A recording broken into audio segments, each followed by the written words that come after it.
বর্তমান সময়ে দেশে একটি নতুন অর্থনৈতিক নীতি নিয়ে বেশ আলোচনা হচ্ছে।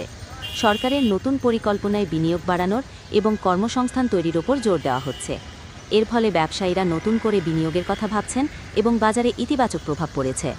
তবে কিছু বিশেষজ্ঞ আশঙ্কা প্রকাশ করছেন যে এই নীতির ফলে কিছু ক্ষেত্রে জিনিসের দাম বাড়তে পারে।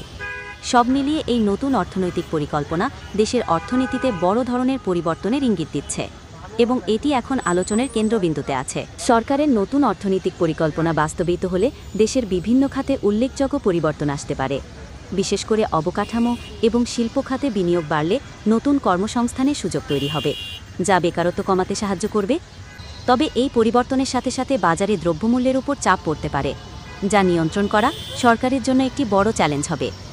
সামগ্রিকভাবে এই নতুন পদক্ষেপগুলো দেশের অর্থনৈতিক পরিস্থিতিকে নতুন দিকে নিয়ে যেতে পারে, যা দেশের মানুষের জীবনে বড় ধরনের প্রভাব ফেলবে।